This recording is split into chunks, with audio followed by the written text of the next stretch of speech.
Hi friends, வணக்கம். நல்லா இருக்கீங்களா? நான் தான் கோவிந்தராஜ் பேசுகிறேன். ஒரு நண்பர் ஜட்டி காலரில் எப்படி அடி வச்சு பல்லில் எப்படி அடி வைக்கிறதுன்னு கேட்டுருக்கு. அப்படி தறி ஃபிட்டிங் பண்ணுறது இது கரெக்டான ஒரு இது. நீங்களாம் அப்படி கேட்கும்போது எனக்கு ரொம்ப சந்தோஷமாக இருக்குது. எப்போவுமே தறி ஃபிட்டிங் பண்ணும்போது எந்த மேசரியுமே கரெக்டாக இந்த மாதிரி வச்சு வேலை செய்யணும். அது யாரும் செய்கிறதில்ல.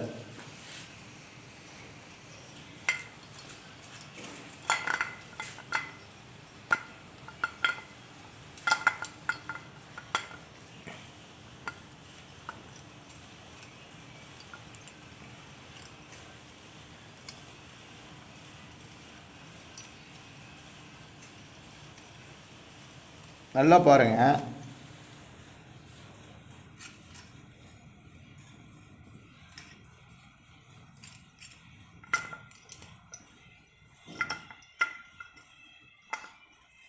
இந்தாண்ட 3 பல், இந்தாண்ட 3 பல் இருக்குது. சென்ட்ரு பாருங்கள். 1 2 3 1 2 3 இங்கே பாருங்கள் 3. இதான் சென்ட்ரு. ரெண்டா பக்கமே ஜட்டி காற்று அடிச்சு விட்டு இந்த மாதிரி வச்சுருந்தது இப்படி வச்சு விட்டு டைட் வச்சு விட்டு அதுக்கப்புறம் நீங்கள் பல்லில் அடி வைக்கணும். பல்லில் அடி வைக்கிறது எப்படின்னு அதான் உங்கள்கிட்ட ஏற்கனவே சொல்லியிருக்கீங்களா. இதை ரெண்டா பக்கமும் அந்த மாதிரி அடிச்சு விட்டு இந்த அளவு கையை வச்சுக்கணும். நான் நாடாவுக்கு மேலே ஒரு 1.5 இன்ச்சு, நாடாவுக்கு மேலே 1.5 இன்ச்சு இந்த மாதிரி வச்சு நீங்கள் அடிச்சிக்கணும். ஏன் அதை இப்படி சென்டர் வைக்கணும் அப்படின்னா, நல்லா பாருங்கள். இந்த காடி கொடுத்துருக்காங்க பாருங்கள். இந்த காடி கொடுத்துருக்குது. ஏன்னா ஒருக்கு மாற்றி வச்சிடும் போது காற்று பின் இதில் வரும். இந்த காற்று பின் இதுலேயே உரையும். அப்போ உங்களுக்கு அடி மாற்றி வைக்க முடியாது. நிறைய பேர் இது அடி மாற்றி வைக்காமல் குழம்பிகிட்டு இருப்பாங்க. என்ன காரணம்னு தெரியாது. சில பேர் ஜட்டி ரூஸ் விட்டு ஜட்டி திருப்ப முடியாது தடியில். அந்த காரணம்லாம் நிறையா இருக்குது. அதுக்கோசம் நீங்கள் புதுசாக ஜட்டி எல்லாம் பழைய காலத்தில் அந்த மாதிரி போட்டாங்க. இன்றைக்கெல்லாம் பார்த்தீங்கன்னா காலரோட வருது. புஷ்ஷு காலரோட இந்த காலரில் புஷ்ஷு காலர்னு வரும். அப்படியே உள்ளே இருக்கும். அது பிரச்சனை இல்லை, அப்படியே நீட்டாக உட்காந்துக்கும். எப்போ போட்டாலும் நீங்கள் தறி புதுசாக ஃபிட்டிங் பண்ணும்போது போட்டிங்கன்னா இந்த மாதிரி 3 பல் வச்சுக்கோங்க. இந்தாண்ட இதை நீங்கள் தான் பார்க்கணும். ஏன்னா வேலை செய்கிறவங்க மலான்னு வேலையை முடிச்சு போனது தான் பார்ப்பாங்க. இந்த பொழப்பு எப்படின்னு பார்த்தீங்கன்னா, இப்போ ஒரு கட்டட மேஸ்திரி வேலை செய்கிறாங்க பார்த்தீங்களா. ஒரு கட்டடத்தை நாம் எப்படி பக்கத்தில் இருந்து வேலை செய்கிறோமோ அது மாதிரி நம்ம பக்கத்தில் இருந்தால் எப்படி வேலை செய்கிறாங்க அதே மாதிரி பக்கத்தில் இருந்தால் ஒரு மாதிரி, பக்கத்தில் இல்லைன்னு மாதிரி. இதை நாம் பக்கத்தில் இருந்து நீங்கள் இந்த வேலையை வாங்கிக்கிட்டிங்கன்னா ரெண்டா பக்கமும் இதே மாதிரி இருக்கணும்.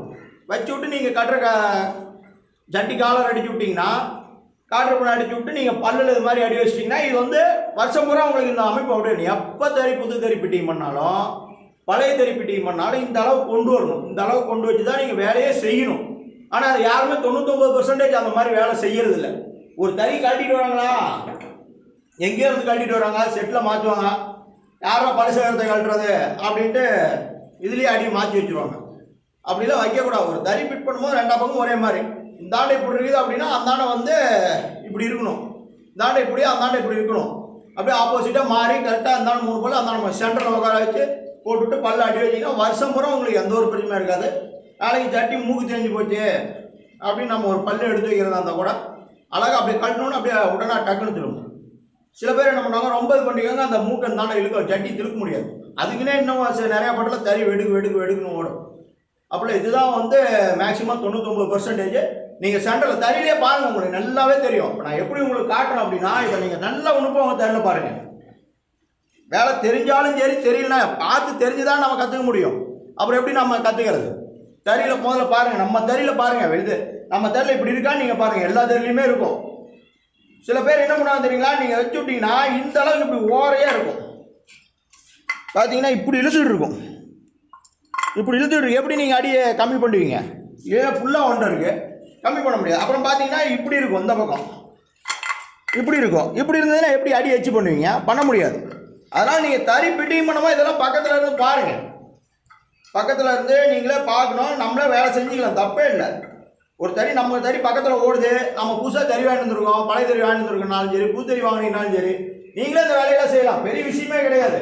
ஒரு 2 பேர் பக்கத்தில் நண்பர்களோ கூப்பிட்டு நீங்களே அப்படியே. ஏன்னா 4 பேர் சேர்ந்தா ஒவ்வொருத்தரும் தெரியும் இந்த பொருள் அப்படி தானே இருக்கும். அந்த ஒவ்வொருத்தரும் ஒரு பொருளுடைய அமைப்பு தெரிஞ்சதுனால ஆச்சு. ஆட்டோமேட்டிக்காக ஒன்று என்ன தெரியும், கீழே ஒரு சாப்பிட்டு மேலே ஒரு சாப்பிட்டு 4 கேமரா பசம். சில இதெல்லாம் பார்த்தீங்கன்னா அந்தந்த பொருளை டச்சு பிடிச்சிக்கிறதுக்கு ஒரு போல்ட்டு நட்டு, அவ்வளோதான். பெரிய விஷயமே கிடையாது. இப்போ நீங்கள் கேட்டிங்கன்னா உங்கள் தறியிலே பார்த்துங்க, செஞ்சு பழகுங்க. எதுவாக இருந்தாலும் கமாலில் கேளுங்க, சொல்கிறேன். நம்ம அடிப்படை தொழில் நாம் கற்றுக்கணும். 99% இன்னைக்கு எல்லா வீட்டு லேடிஸுக்குமே இன்னைக்கு சமையல் வேலை தெரியுதுன்னு வச்சுக்கிங்க. ஏந்தோன்னு அவங்களுடைய தொழில் சமையல் வேலை தெரியுதுன்னு அவங்க கற்றுக்கிறாங்க. கேட்கணும். இன்னைக்கு எல்லா வீட்லேயுமே தூங்கி எழுந்திரிச்சோன்னா லேடிஸ் பார்த்தீங்கன்னா அவங்களுக்கு அந்த தொழில் சமையல் வேலைன்னு கரெக்டாக பார்த்தீங்கன்னா எல்லா வீட்லேயுமே இருக்காங்க. இல்லாட்டினா நாமளே வந்து சொல்லிக் கொடுக்குறோம் பிள்ளைங்களுக்கு இதை செய்யாத செய்யணும். அதே மாதிரியே நம்ம செய்கிற தொழிலுக்கு நாம் வேலை ஒரு 90% கற்றுருக்கணும். கற்றுக்கிட்டோம்னா தான் நாம் எதுக்கு யாரையும் எதிர்பார்க்காத நம்ம அடிப்படை தொழில் நம்ம கற்றுக்க முடியும். தைரியமாக கையை வைங்க, தறியில் கையை வச்சு செஞ்சு பழவுங்க. ஒரு பொருளை கழட்டாதான் இப்படி இருக்குது அப்படி இருக்குங்கிறது தெரியும். நல்லா செஞ்சு பழவுங்க. ரெண்டாவது சில நண்பர்கள் வந்து டாபி டிசைனு டாபி செட்டிங்ஸை பற்றி சொல்ல சொல்லியிருக்காங்க.